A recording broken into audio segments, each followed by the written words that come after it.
All right, everyone. I need you to pay very close attention to what I'm about to tell you, because what is developing right now could become the most significant storm of this entire winter season. All three major weather models, the European, the GFS, and the Canadian, are now in agreement that a powerful storm system will develop by this coming weekend. The European model is showing a full-blown nor'easter with potential blizzard conditions for the Northeast. The GFS is showing a major coastal storm riding up the eastern seaboard. The Canadian model confirms the same general setup. When all three major models start agreeing on a big storm 6 days out, that is when you need to start preparing. And what makes this setup even more dangerous is that it arrives right on Valentine's Day weekend, when millions of people will be on the roads traveling for the holiday. Let me take you through every detail covering February 9th through the 16th, region by region and city by city. By the way, if you'd like specific weather forecasts for your region or city, please leave them in the comments. I'll answer them individually as time allows. Also, if you like the video and subscribe to my channel, you'd be very grateful. Now let's move on. Right now, the eastern United States is still shaking off the remnants of a brutal Arctic outbreak. Sub-zero temperatures dominated the Northeast and Mid-Atlantic all weekend. Wind chills plunged 20 to 40 below zero from Albany to Boston, and D.C. issued only its second extreme cold warning in recorded history. But today, Monday, the grip is loosening. A clipper system is diving through the Midwest, bringing light snow showers from Michigan through the Finger Lakes and into New England by Tuesday. Not a major event, maybe a couple of inches at best for upstate New York, Vermont, New Hampshire, and parts of Massachusetts and Maine. But keep the shovels out because this is just the opening act. By Tuesday and Wednesday, a ridge builds in and warmth floods across much of the country. Above-average temperatures push from the Corollas through Arkansas, Oklahoma, and across the southern two-thirds of the nation. Some areas could run 20 to 30 degrees above where they were this weekend. Enjoy it because it will not last.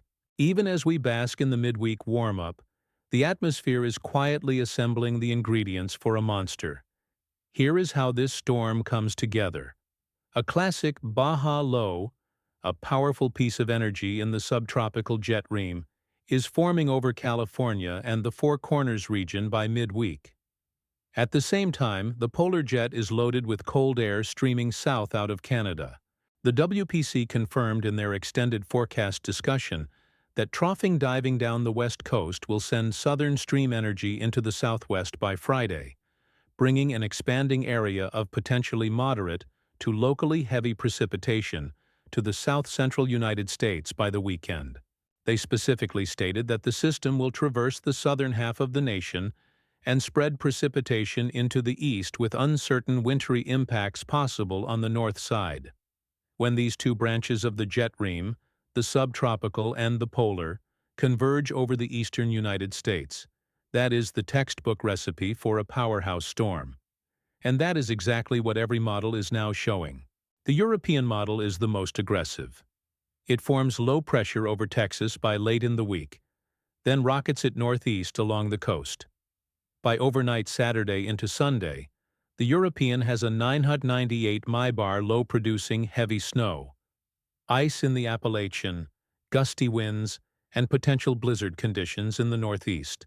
The European Ensemble Suite has been trending upward in confidence over the past several model runs, with snowfall probabilities climbing from Appalachia and the western Corollas all the way through the northeast. Icing probabilities have also jumped across the Ohio Valley and into Appalachia. This is not a fringe solution anymore. The ensembles are starting to latch onto this. The GFS model paints a similar big picture. It also develops the southern slider with rain from Texas through the Carolinas and shows a high-pressure block to the north pumping cold air into the mid-Atlantic. Winter weather breaks out from about Charlotte northbound. Whether that manifests as ice or snow will depend on the final thermal profile. The GFS then rides this up the coast as a powerful nor'easter at 979 millibars, but it tracks the center further offshore than the European. That offshore shift reduces blizzard potential in the big cities, but still delivers a significant and impactful storm with heavy precipitation and coastal effects. The Canadian model confirms the general pattern. It shows some wintry weather developing by Friday for the mid-Atlantic and southeast, then brings the major storm through the weekend on a track between the European and GFS solutions. All three models agree this is a significant event. The differences are in the exact track and intensity, not in whether the storm develops. Now, let me give you the city-by-city breakdown of what this means, because this is what matters. Starting with the Northeast, New York City is directly in the path of this system on the European model, which shows a potential major snowstorm arriving Saturday night into Sunday. Central Park has only recorded 2-3 inches of snow this entire season, and one well-placed nor'easter could deliver more than that in a single burst. The GFS keeps the heaviest snow bands offshore, but still produces significant precipitation across the metro area. Either way, New York needs to be prepared for a high-impact event. Boston faces perhaps the highest blizzard probability of any major city. The European model's solution would bring heavy snow, strong winds, and dangerously low visibility to southern New England. Even the GFS, which is more conservative, shows substantial precipitation for the Boston metro. Philadelphia is in the critical transition zone. A southern tracking storm means heavy snow. An offshore track means more of a wintry mix or rain. Either scenario produces significant weather. Albany and upstate New York should prepare for heavy snow, regardless of which model solution verifies given their position well north of any rain-snow line. The European ensembles have been building probabilities here consistently. The Mid-Atlantic is a major battleground. Washington, D.C. could be looking at its biggest snow event. February is historically D.C.'s snowiest month, and this setup is classic for heavy snow or a significant wintry mix in the nation's capital. The GFS shows winter weather from Charlotte northbound, which puts D.C. squarely in the impact zone. Baltimore, Richmond, and the Shenandoah Valley are all at risk for a combination of snow and ice. The mountains of western Maryland and West Virginia could see the heaviest totals. Winter storm watches may begin appearing across this region in the coming days. The southeastern Corollas have been through so much this winter already, and they may not be done.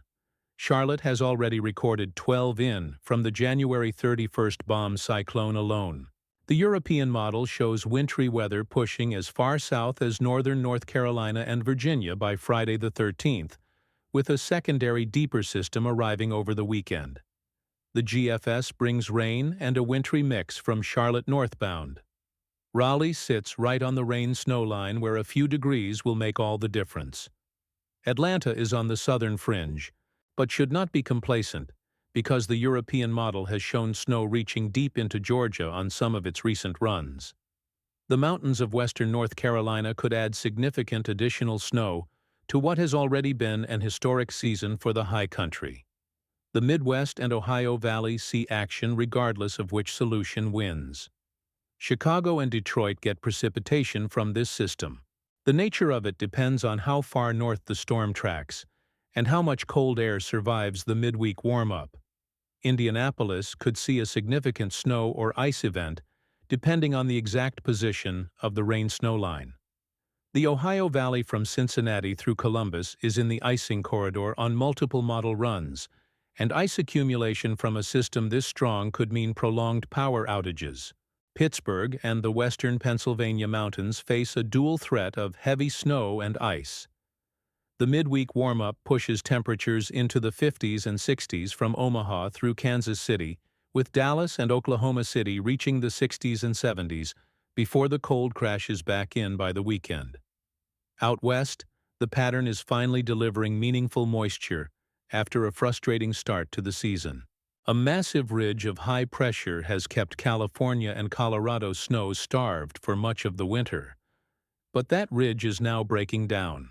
California is expecting rain along the coast and mountain snow in the Sierra Nevada, starting Tuesday into Wednesday, with the WPC noting that this feature has trended stronger, and recent AI model guidance has flagged a low-end flood risk for Southern California.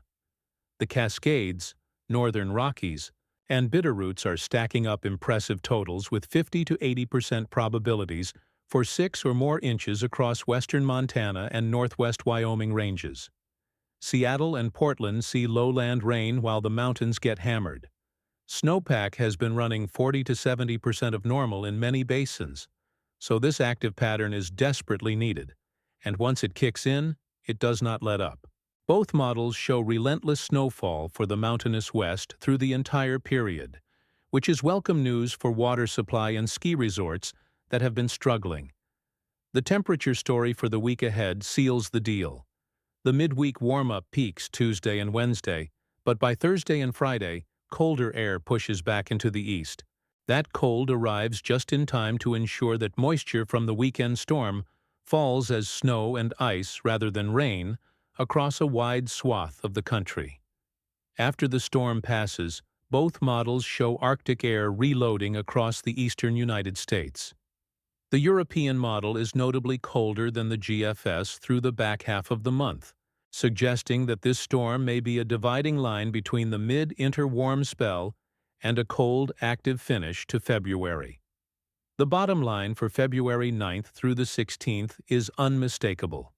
A powerful storm is coming this weekend. All three major models agree. The European makes it a potential blizzard for the Northeast. The GFS makes it a strong nor'easter tracking just offshore. The track difference determines whether the biggest cities get buried or get brushed. But from the Appalachian to the coast, from the Corollas to New England, millions of people need to be paying attention and preparing now. Stock up on essentials, charge your devices, have a plan for power outages, and stay off the road Saturday night into Sunday if you can.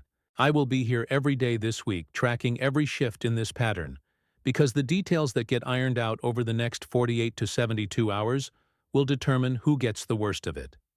Stay safe, stay ready, and do not let Valentine's Day catch you off guard.